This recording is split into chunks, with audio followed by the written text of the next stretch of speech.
Welcome to FO Talks. I'm Peter Isackson, Fair Observer's Chief Strategy Officer. It's my great pleasure to welcome back the talented opera and theater director, Emily Hehl, for this, our fourth edition of a series of conversations we've labeled The Culture of Culture. We've been focusing on how people produce and consume music, theater, and all forms of storytelling. But we'll begin by considering the relationship between music and, I would say, the sacred, which I think is basic to every culture on earth. Music, as far as we can trace it back in different cultures, is always related in some sense to the perception of the divine, the celestial. In the theoretical tradition that dates back to Boethius, at least, you had something called the music of the spheres. Mm-hmm. So there was an idea that music, there was some kind of essential harmony in the universe that was inaudible to humans, but which they could begin to express in their own attempts to do music, either in a sacred setting or in a secular setting. But I think in both cases, there was this idea of the divine, the celestial, the universal cosmic harmony. Mm-hmm. Is that how you see it, Emily? Honestly, until you mentioned that term, I had never really heard about it. But it's a beautiful idea, and it makes sense that the human nature starts looking for music in whatever is out there in the universe. Well, it goes back to Pythagoras, because he promoted music as an illustration of the fundamental mathematical principles that govern the universe and constitutes something that really looks like a miracle. So yes. We're really in the domain of the sacred. But I will insist, my speciality was late medieval or more Renaissance literature, and music of the spheres is a theme that comes back all the time. It's something that's in the mind of every writer, every musician. And what's interesting about it is that they know it's impossible to hear it. So it's something that exists and which is perfect. And it was illustrated in that poem I mentioned the last time by Tom Campion. So it's something you can't hear, but you know exists, and then it becomes something you can aspire to. Yeah. It's beautiful, and it's beautiful to see how fundamentally music was always involved, even in science, and like next to the really fundamental columns of life and of science, to see that music was a part of that. I think it's interesting to look back to Pythagoras and all these people, and then to see where we are with music today and how we would maybe describe how existential music would be for us. I think it's interesting to see the kind of different weights shifted on that question. That could lead to an interesting discussion. I won't take it up now, but it might come back later. And that is that going back to passion plays and passion and Bach's passions and all that, is that that all comes in some sense from the fact that during the Middle Ages, music was part of the quadrivium, which was part of the 7 liberal arts. So it was essential in schooling, in education. It was an essential ingredient of education. I don't think it is today. No, and there's even discussions, especially in Germany, going, is music education in school even necessary? Is it necessary that children sing in school? That's tragic as far as I'm concerned. Yeah, it really is. But as you say, back then in the Middle Ages, it was absolutely fundamental. And I think to come a little bit to the question we're raising, okay, we're both not experts in religion. At least I am not. But I think it's interesting to see what is left today, and that is, of course, theater and music. And both of this has some kind of a trace in that medieval Easter time. We have the mystery plays, the passions, which both developed in theater and in music. And both of these derived from liturgy. And it's interesting because when I was in my studies, there was one theory that there was no theater in the Middle Age because there was no records of theater. But it's proven that that is actually wrong. And there is these passion plays which are so famous and are being retraced until this very day in different also contemporary art and performance forms. Well, in the Middle Ages, there was a tradition of theater, and you're right, it was basically neglected because it didn't resemble either classic Greek or Roman theater or obviously Elizabethan and later forms of theater in Europe. But you had the miracle plays you mentioned, the mystery plays, and mystery actually meant trade. It wasn't about mysteries. It wasn't. They weren't mystery stories, and it wasn't about the mysteries of the universe. They were, and there were morality plays. So the mystery plays, because métier, it was the guilds that put on these plays. I don't know that much about what the content of those plays were, but it was a vibrant tradition in the towns. Yeah. Because the guilds would do it, and it was a form of entertainment that contained lots of interesting ideas, I think, and which led to the emergence of theater in European countries basically in the 16th century. Yes, absolutely. Yeah, I'm currently reading a book, Till, about Till Eulenspiegel. I mean, he also derives from exactly that kind of culture, the fools and so far and so on, like these traveling people. I think that's really different from the kind of like passions we're now talking about regarding Easter, because it's interesting that the liturgy itself was having so much theatrical potential that it developed some kind of a play within liturgy and was then put outside of liturgy at some point eventually. And there was this very interesting form of simultaneous stages. That's how they performed these plays in the biggest, like when it reached its biggest form. It had these simultaneous stages, so the audience would travel. It's not that, okay, you have one set and the set design would change and we switch the places. It would be simultaneous stages where things happen in parallel and the audience would travel. And I think if you then again look at contemporary kind of compositions or contemporary theater forms, there's actually a lot of interesting correlations happening there with simultaneous and so on. Absolutely. I mean, if you do the classic analysis of the development of European music after the fall of the Roman Empire, it was liturgical. You had the Ambrosian and then the Gregorian chant, which was a monody. And then that became progressively more complex in around the 12th, 13th century. Polyphony came on and so on. But what's interesting about that is that it was meant to be purely liturgical. I mean, up to that point, it was purely liturgical. It was purely a part of religious ritual. So it took place in churches, and it was a way of demonstrating or giving life to, performative life to the ideas and the texts, obviously in Latin, which people probably couldn't understand, but they could understand the drama of it. And that's when the Passion plays or the mystery plays were in the vernacular. So that was for the people outside of the church and in their local culture, adapted to their local culture.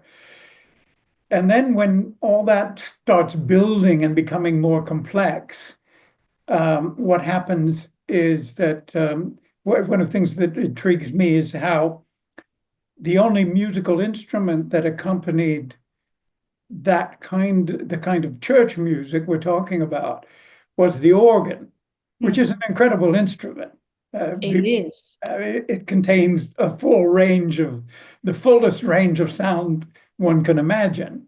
So it gives an idea, maybe somewhere in people's minds, that this could contain the music of the spheres. I don't know, but yeah, but in any case, I'm not sure if we talked about this. Sorry, like just the organ, because it's something that comes back to me again and again when we talk about the presence of a musician.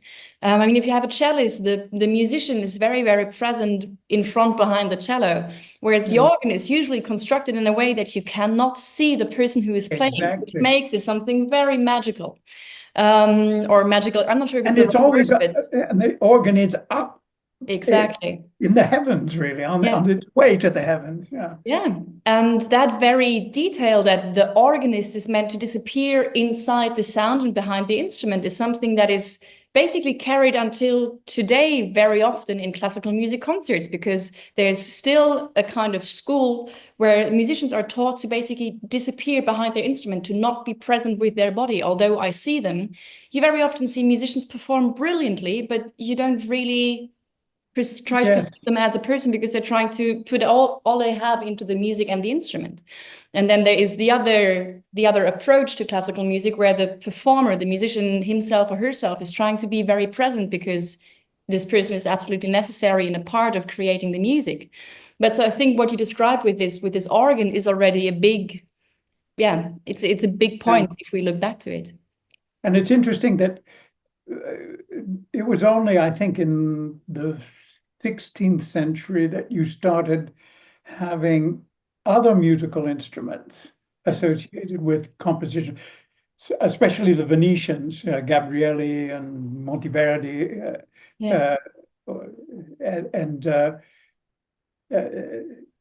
they added instruments, secular, let's call them secular instruments, to the sacred chorale. And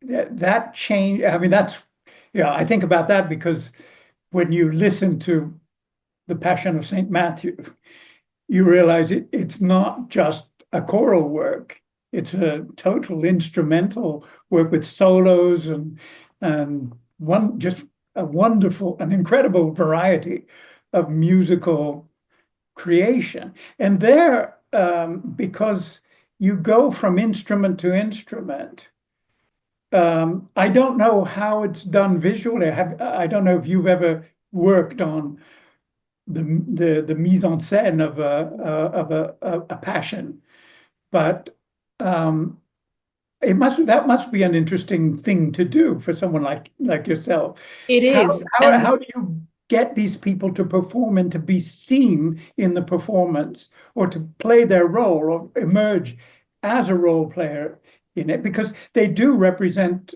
the characters of the Passion as well? Exactly. I think you're hitting a very, very interesting spot there, because the Passions and other forms, like also oratorios or these kind of forms, which are in itself a concert, purely musical, but through the musical form already evoke theater. And in one of our first conversations, we're talking about like the classical musical concert and where this could evolve. And I think these musical forms are exactly between a concert and an opera, I would say. It's in between. And this beautiful, like, for example, the Matthew Passion by Bach, he composed, if I'm not completely mistaken, a work that is meant for 3 orchestras. It's 3 different instrumental groups. And I experienced a staging, if you can call it so, of this very Passion in Berlin at Deutsche Oper. And what they actually ended up doing was to put the 3rd part of the orchestra really in the back of the audience, and having so that you really experience a 3-dimensional kind of sound. Wow. And then the staging went a step further, where there was a group of children representing again the story, and the singers were just the narrators. But I think this in-between thing, where the singer is on the one hand just narrating, being that very private person telling a story, and at the same time turning into the character he or she is narrating about. Yeah. And if this doesn't happen in full costume, but just in whatever they would perform it in a church as well, you are in a very interesting liminal kind of space that could be called like the performative, where it's exactly about presentation and representation. And this is a very, very thin line that is so interesting, because if I sit in an audience, what I'm worried about is if someone on a stage falls over, I'm worried for that person in private, not for the character. I don't care about Hamlet. I'm worried about the actor, that he would hit his nose or something. So that's a moment of like compassion, of feeling with this person. But at the same time, that's the beautiful thing about acting and also singing, is that, I mean, a painter has something to paint on and you can hang it on a wall, and the painter doesn't need his body for this painting to exist on a wall. Whereas the art of like the live theater and singing, every artist needs his or her body and voice in order to become the artwork. But therefore, there's always the private body left in there. Like if, for example, I don't know, if I have a problem with my foot, these kind of things will merge into the character. And if a staging is done in the right way, it will always be possible for an audience to feel both. And that's the interesting point where my perception in audience switches from one to the other, because I perceive myself as a perceiving person. And that's when a sort of meta level also comes in, and that's where performativity and so far and so on start. It's a completely new chapter, but it's also the base of any kind of ritual and religious ritual. When I drink a sip of wine in a liturgy, we know what it is, but we also know what it's meant to be, or what the symbol of it is. And this kind of liminal sphere is a very interesting one. But that's something we've lost, I think, to some extent in our attempt to understand what all these performances are about, because we've divided, I think our culture, the modern culture has divided us very much, consistently with I would say the philosophy of the consumer society. You're either a producer or a consumer. And the producer produces for the consumer, and the consumer consumes for the benefit of the producer.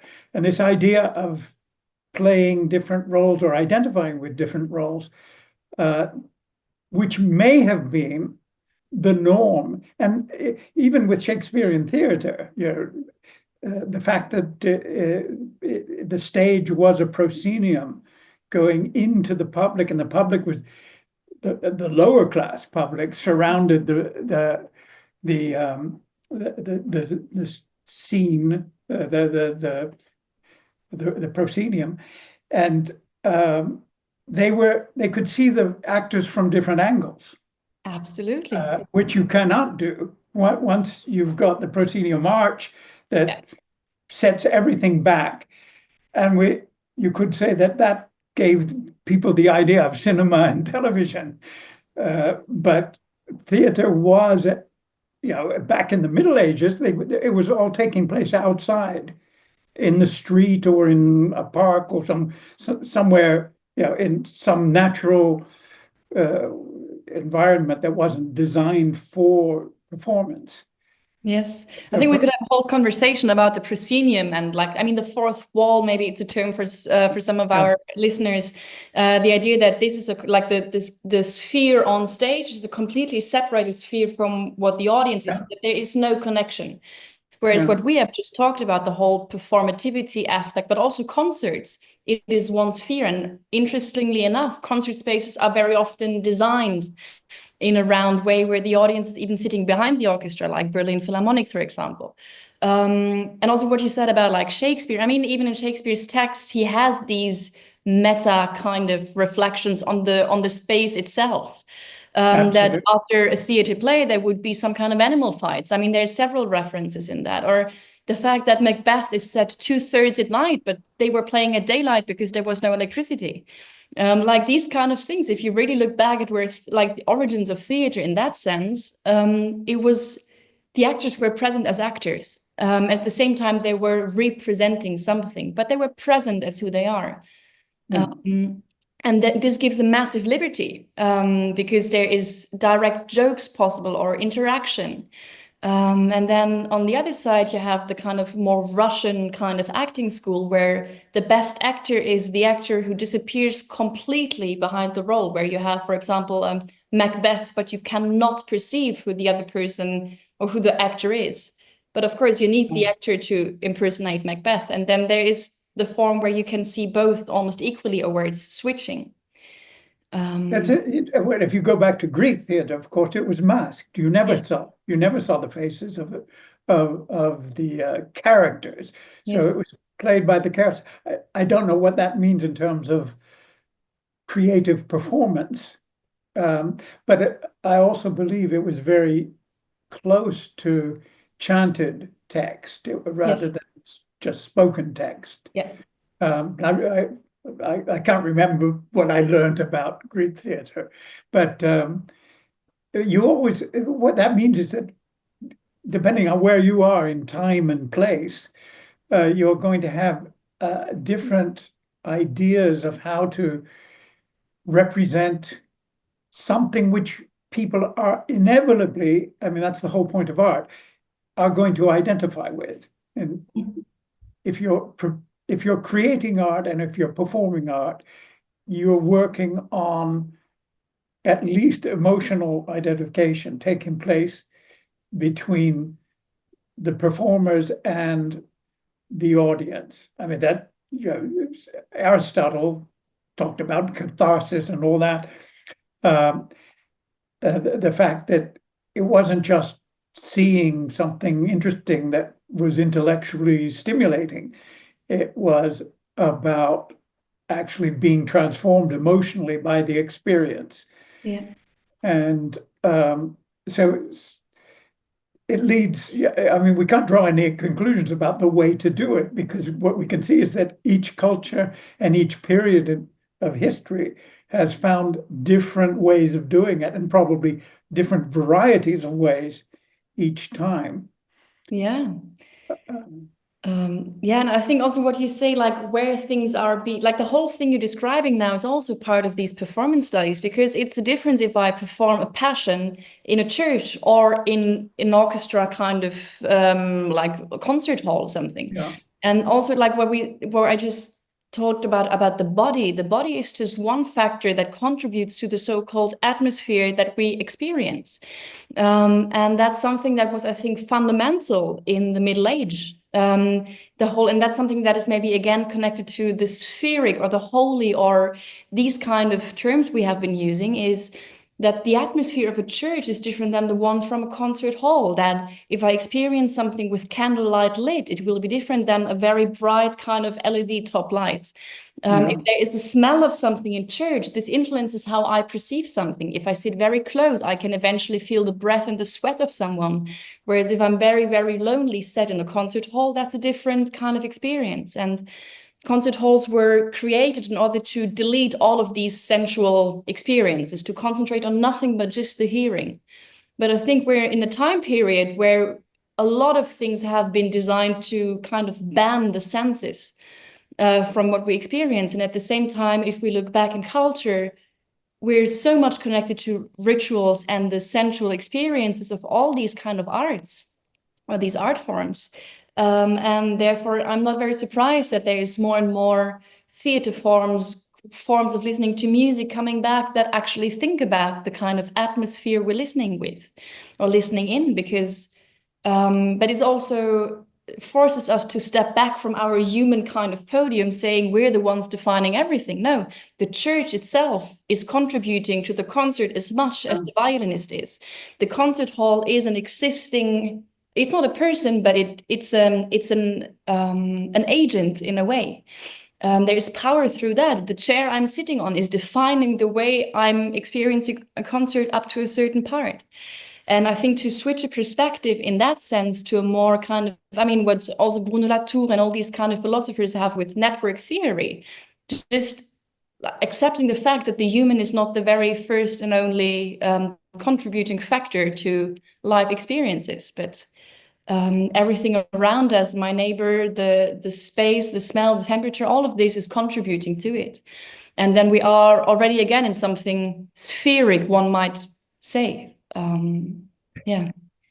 Your remark about the sitting on a chair made me think of a question to ask you. As someone who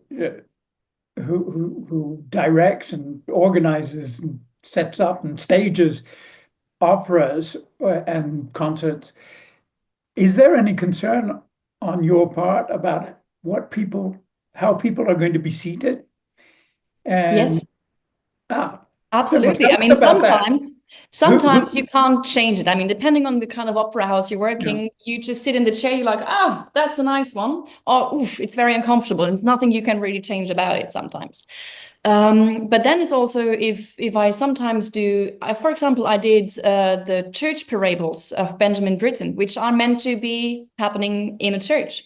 And that very moment, if you go in smaller churches, you can even sometimes arrange the kind of wooden benches. You know, the people will not be sitting very comfortable, but you yeah. can already define the kind of space. And now I have two projects coming up where we're very actively eliminating the orchestra from the pit to another space in order to get the audience closer. And I'm currently working on a concept for La Bohème, by Puccini, and our main question is, because I mean it's a on the one hand a bohemian kind of question, but also a bohemian kind of story, but also it's a story about suffering and a lot of Yeah, very bad things. yeah. How close can you actually sit and experience that story? Because a bohème, if it happens in a proscenium back there, we think, oh yeah, people are freezing, people are suffering. Great, we're looking at it, we're enjoying the beautiful music. But if it's very, very close to me happening inside our society, it's a very, very different narration. So I think the placement of the audience is one of the most crucial questions to ask before even thinking about any kind of, yeah, different But design. is that a question that you can ask today as when you're preparing a production? But 50 years ago, 100 years ago, did people think about these things, or were they just saying to themselves, well, the theater is, there's some standard idea about what a theater is and how people are seated, and that is not our problem because we're working on the music and the drama. Is that something new? Is this something that we can do now because of our control of technology, which we didn't think we could do? I'm asking you a Yeah, historical question. You I may think, not. You yeah, may I'm not sure if I can fully answer that, but I think for a long time, of course, people were intentionally building the theater and concert halls we're now still performing in, very intentionally, because they wanted the fourth wall, they wanted the proscenium. yeah, Wagner built his whole thing in Bayreuth in order to not see the orchestra. But so it's a whole idea from, like, let's say mid of the 19th century when all of these institutions were designed. But I think also in the last maybe 50 years, or let it be 30 or 40, as this is not the kind of experience that our normal life is still like mirroring, because we're not in that kind of time anymore. And these kind of spaces seem to fall out of time, one could say. Directors or conductors or whoever is in charge of designing the kind of listening experience, also with the beginning of this performance theory and so far and so on, people are indeed reconsidering the perceiving experience of an audience. So I think it's a newer thing to consider, but actually a very, very old thing we're going back to. I don't think we're inventing anything here. no, I think probably if you think about the design of theaters and especially concert halls and especially uh, opera venues, um, the Italian theater, which I Yeah. think was made for opera, right? And Yes. then was used for drama afterward, which had different stages, different levels. That was an incredible innovation. And it's a clear case of taking into account the needs of the audience and the perception of the audience. Absolutely. And then also, I mean, once we had the buildings, pieces were composed for that very setting. So Yeah, can't just now, because we're mainly playing the, honestly, if we play mainly the repertoire of the last 200 years of opera. And these pieces were composed for that very setting where an audience is here, there's the orchestra and there's the stage. So you yeah, can't just rip apart these kind of things into settings which Bach was using already for his kind of passions, for example. And therefore, if we go back into Baroque music, it gives us already a lot more possibilities to rearrange spaces, as again, than contemporary music does. But in between, there is a block of repertoire which is rather challenging to set in a different way. I'm trying anyways, other people are trying too, we're failing as well, and people are complaining, but I just want to see it as it's meant to be, and I understand that. But I think there is a big desire in our society, nevertheless, to experience things with our full senses and full bodies, and not just with a brain that is deconnected from the rest. And yeah, some pieces in like Passions have that in their DNA, one could say, and so do then contemporary compositions, which are actually about spherical kind of sounds, or even electronic things, which are meant to be a Dolby surround kind of sound, which are more like in a church, and these kind of things. There is, new forms, new compositions coming back. Okay, well, we've gone a long way from the music of the spheres and the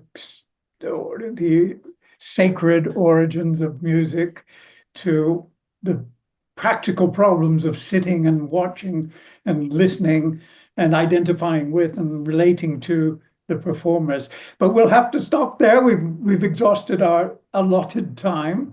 Yes. So thank you, Emily, and we'll be back for more in about 3 weeks' time, I think. Yes, thank you, PJ. Bye, Emily. Bye-bye. Join the conversation at Fair Observer and subscribe to our YouTube channel.